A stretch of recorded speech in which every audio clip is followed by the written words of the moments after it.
Developing the Leader Within podcast, leading beyond limits.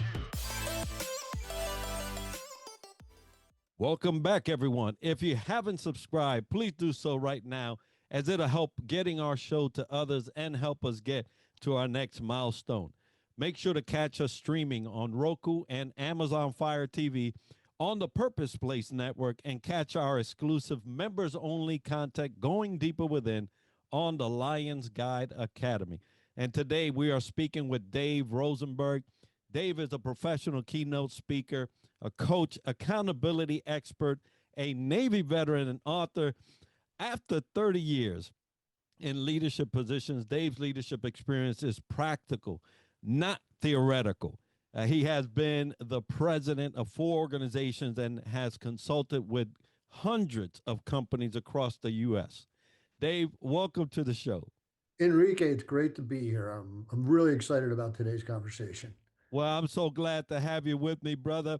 Fellow Navy vet, and so excited about this conversation. Folks, we'll be speaking about locked on leadership, the accountability shift every leader needs now. And I'm telling you, Dave, that accountability is a word that should be on everybody's mind here and now, as we are in the climate that we are. We see a lot of news headlines going back and forth.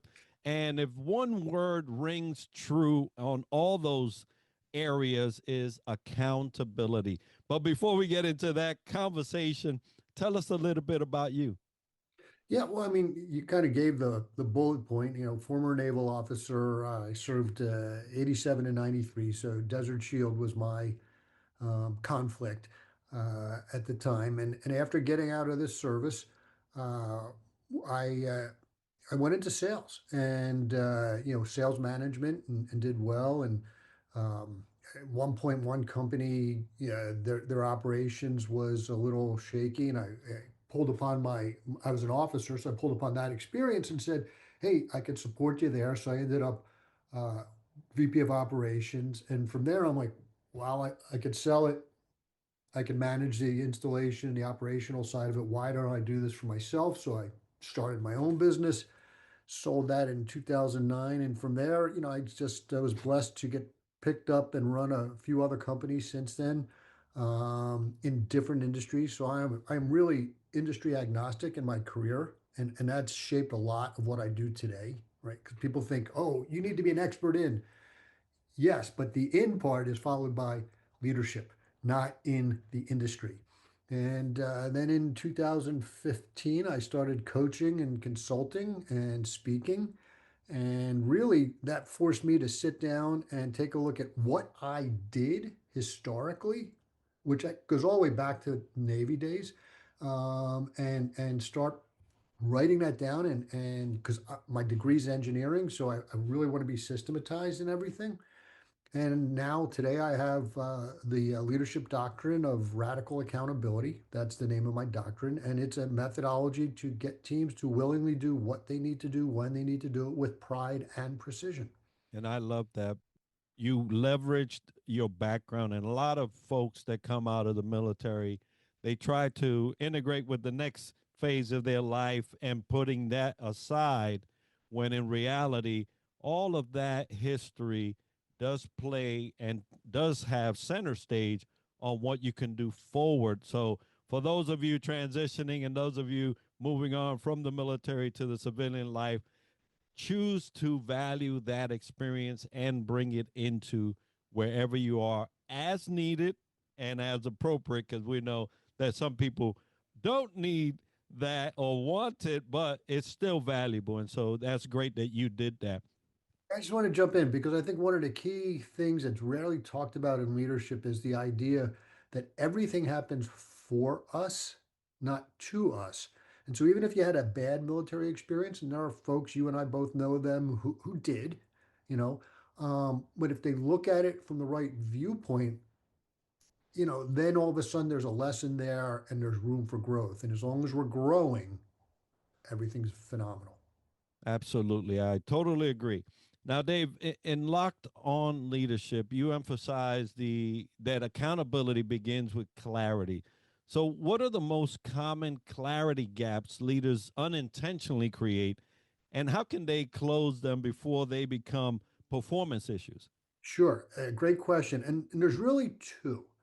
Um, the second one is a little less obvious. I'll save that one, okay? But the first is, and you and I know this as commander's intent, right? Anybody who's in military, but I call it the big picture. In fact, I have a whole keynote I do on this because leaders will tell people what to do without the understanding of what the objective is. So when things don't go right, and in the military we say no battle plan survives contact with the enemy. The reality is no plan survives contact with reality. Forget about the military. So things are going to go awry, and if you don't understand the intent, then we don't know how to adapt and to change the tactics we're employing to achieve the strategic goal. And so that's probably failure number one.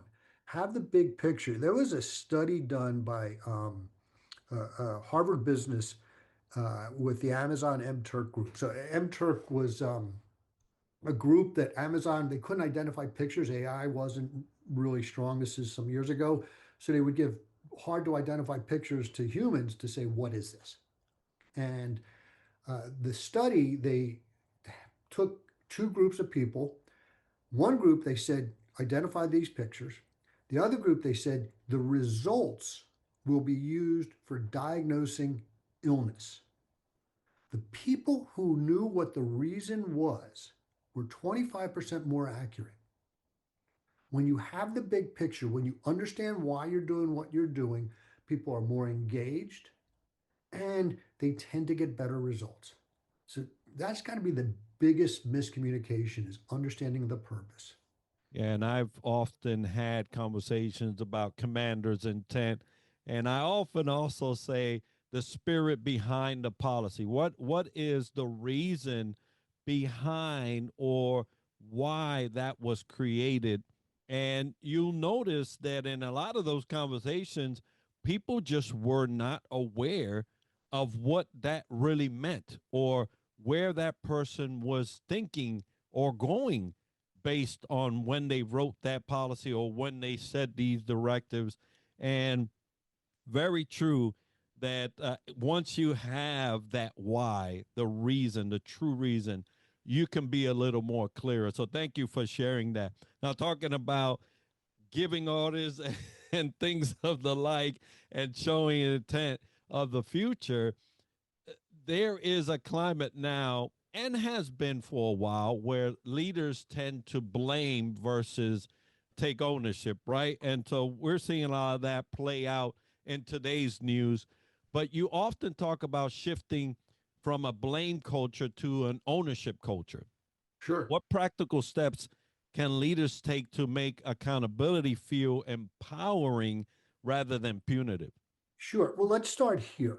And if you don't mind, I'm gonna interview you a split second. You've been doing this a long time. In your view, what is the role of the leader in a team? To inspire and drive a team to complete a goal that everybody will be happy about. That's what I would think. And you're correct in as far as you went, but there's one other critical team role that's much more tactical. The job of a leader is to remove the barriers from success. Now, let that sink in for a second because now let's go to blame. Okay.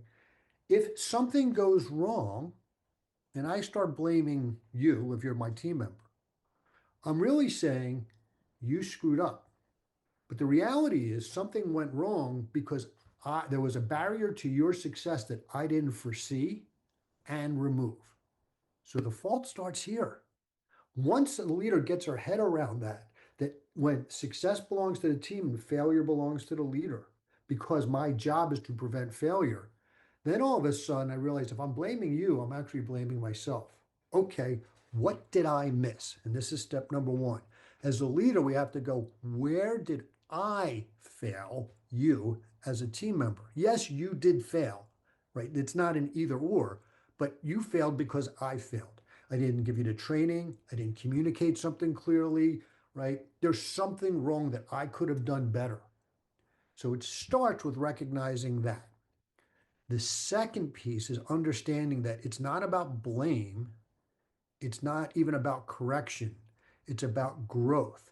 When my mindset as the leader is to have each and every one of my team members become their best version of them, now I have a counseling session, not a blame session. It's let's dig in and see what lessons we can learn so that you don't make this mistake in the future. And that's empowering. So the difference is walking out of that meeting as the blamee with my tail between my legs versus walking out with my shoulders back, going, you know what, this guy believes in me and I'm going to do better next time. I Quick story if I could. I had a sailor, I was a legal officer, VF 211, this is almost 40 years ago, and he got written up for dereliction of duty. And it was my time to have the conversation. Now, you and I both know, but many of the listeners don't. You join the squadron right out of boot camp and A school. Your first job is not whatever your rating is, whatever your job is. In this case, he was an electronics technician. He was stuck as what we call first lieutenants, janitor. And so he was doing, going through the motions, but not doing a great job. By explaining to him, going back to, big picture, how the cleanliness of the squadron spaces sets the morale for everybody. And we were working 18-hour days getting ready for deployment. It changed the way he thought of things. And on our way back from deployment, about a year later, he told me he credited me with saving his career because it's flipped his mind. Right? That's the difference between blame, you're screwing up, the squadron looks like heck, versus, hey man, here's why you really need to do better. And let me give you a different mindset and different approach. I love that story because I saw it play it out in my own life, but also throughout the time that I served. It is important for the leaders listening for you to set the tone of where you want people to go.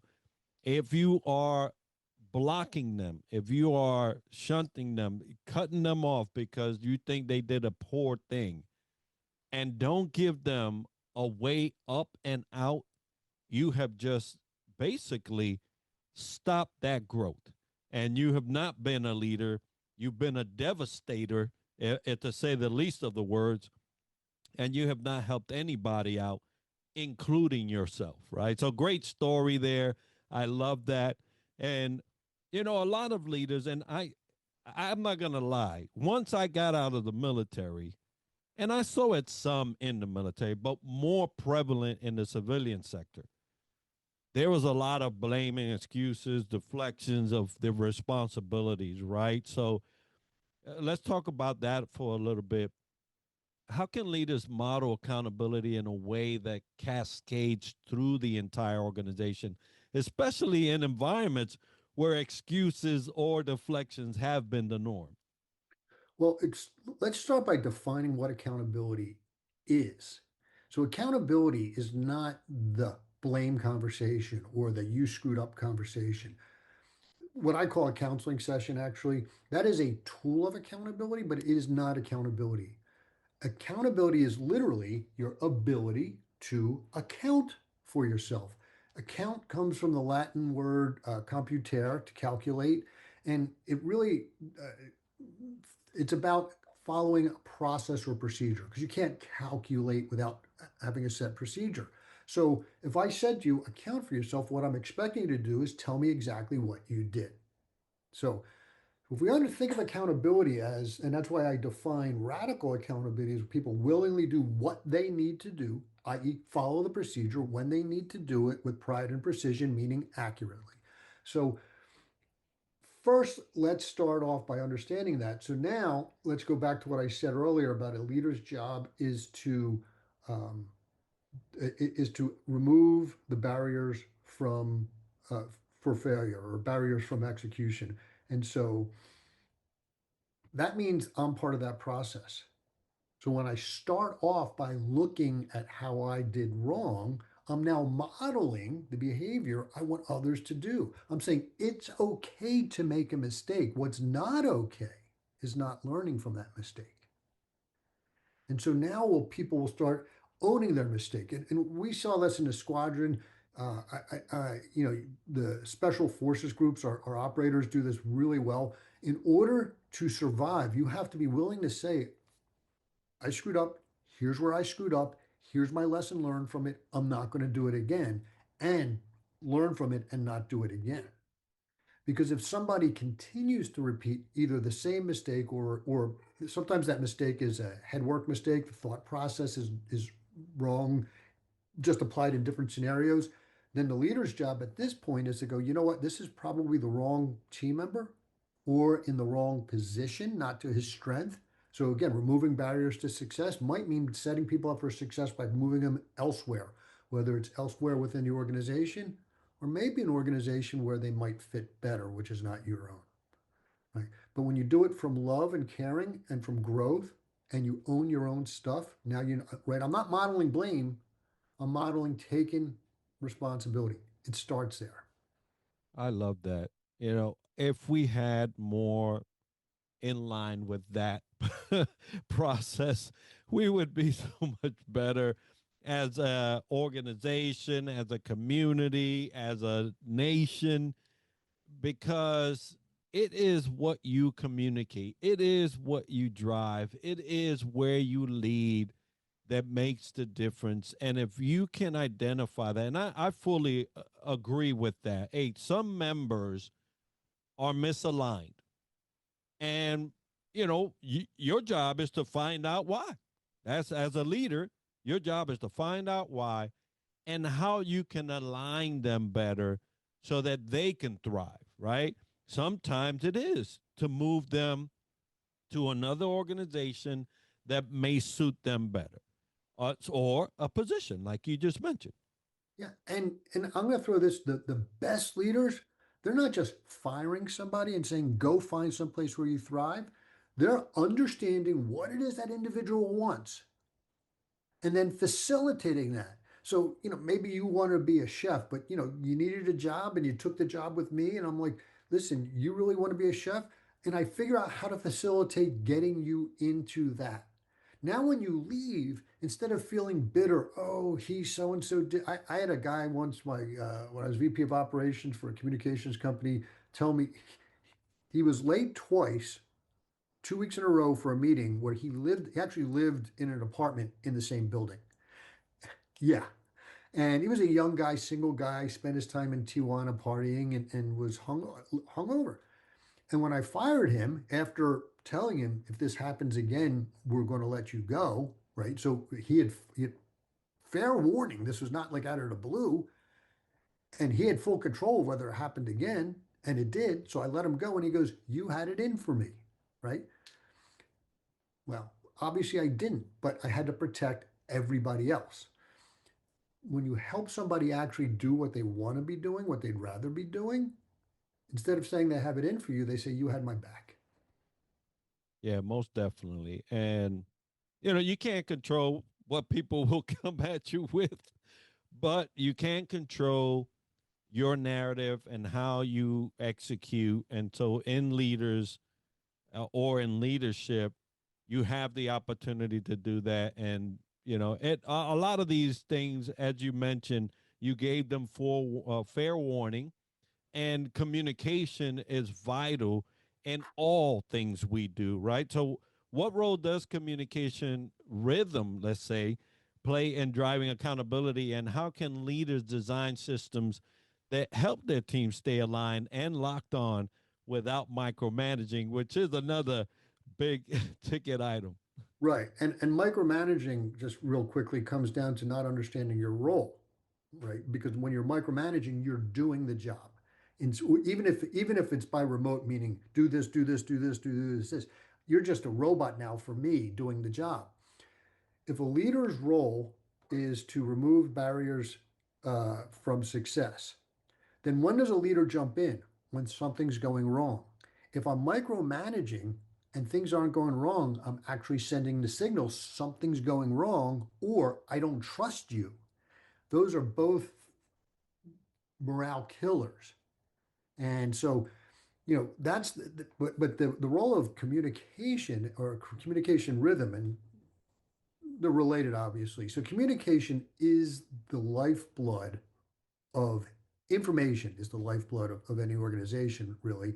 And communication is its neural network. In other words, how communication, that pathway, how that information travels in the organization, that's just like when we learn a skill, right? The smoother it is, the more often we do it, the better and more unconscious that skill becomes. We get to execute it without thinking. That stems from having a repeatable rhythm that's predictable. Right. So people need to know information. When I was the VP of operations, I had within my department a weekly meeting because we were installing telecommunications equipment. So we would go over every job, what's coming up, what did we just finish, what are the problems. This way, the collective group knows what's going on. So if they happen to get sent out, it's not like I have no idea what's going on.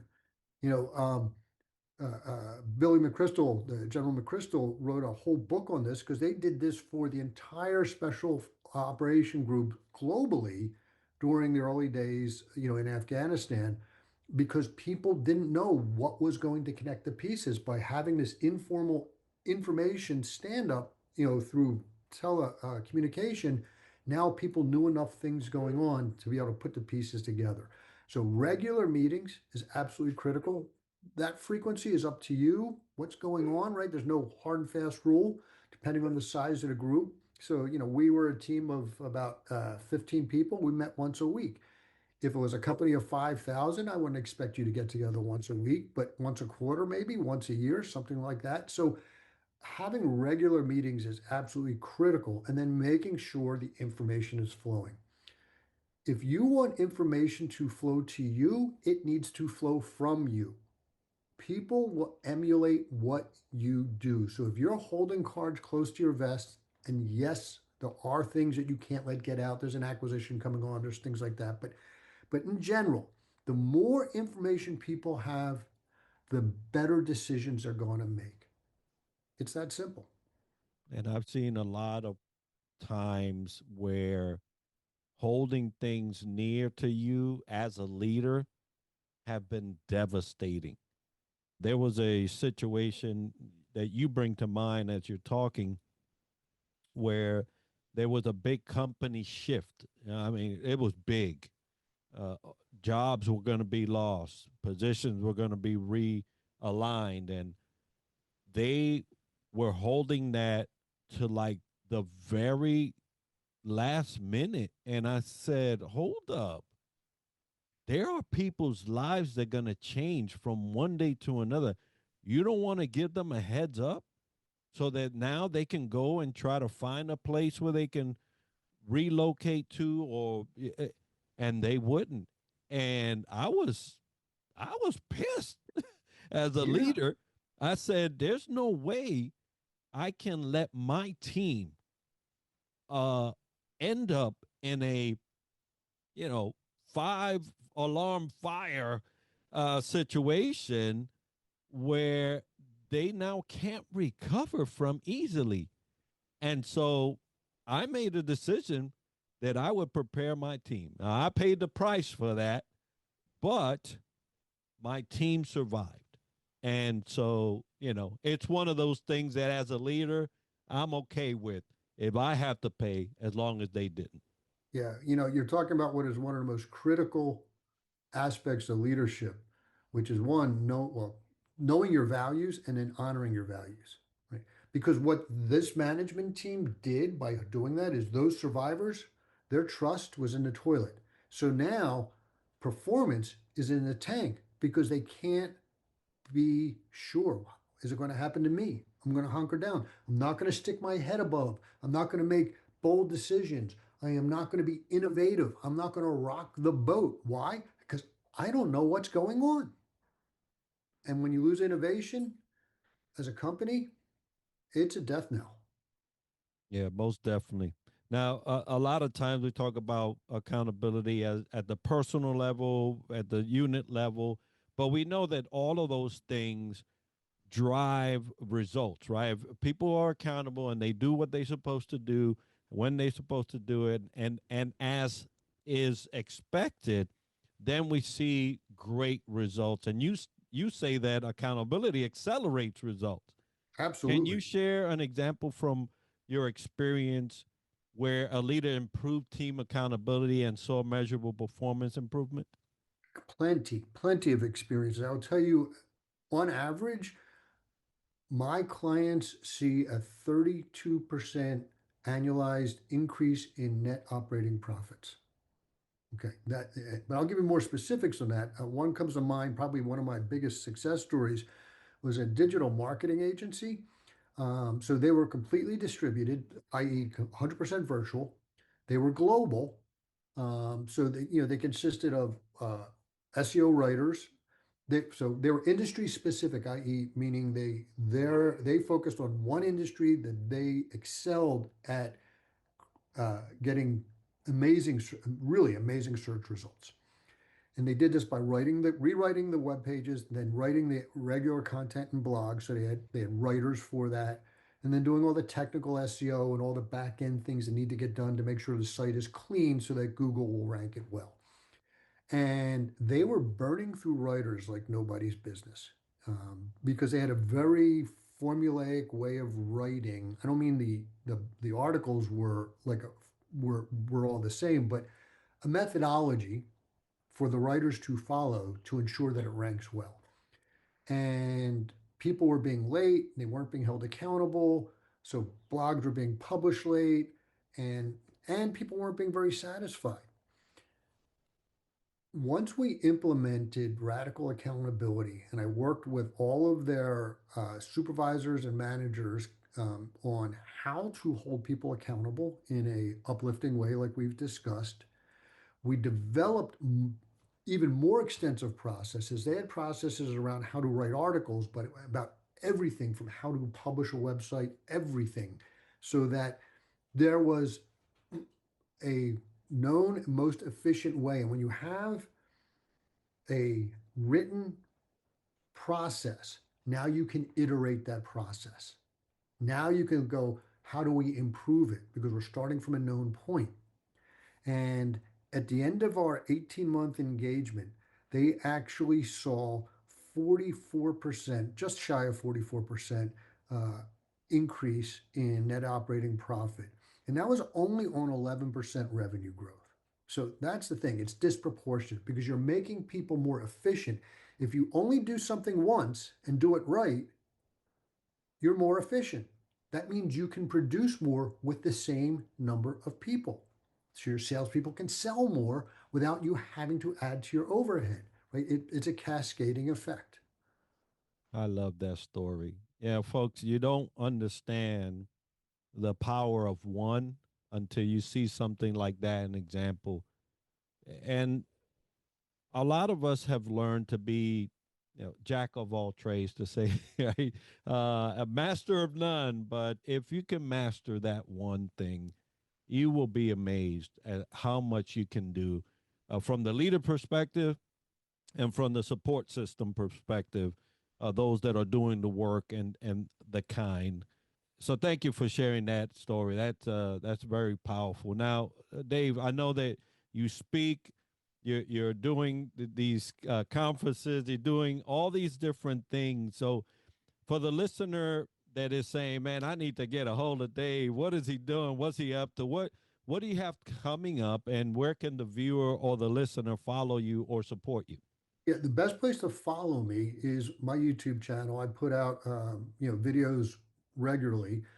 So it's at Locked On Leadership. I put out regular videos on everything we've talked about and more. I really do some deep dives.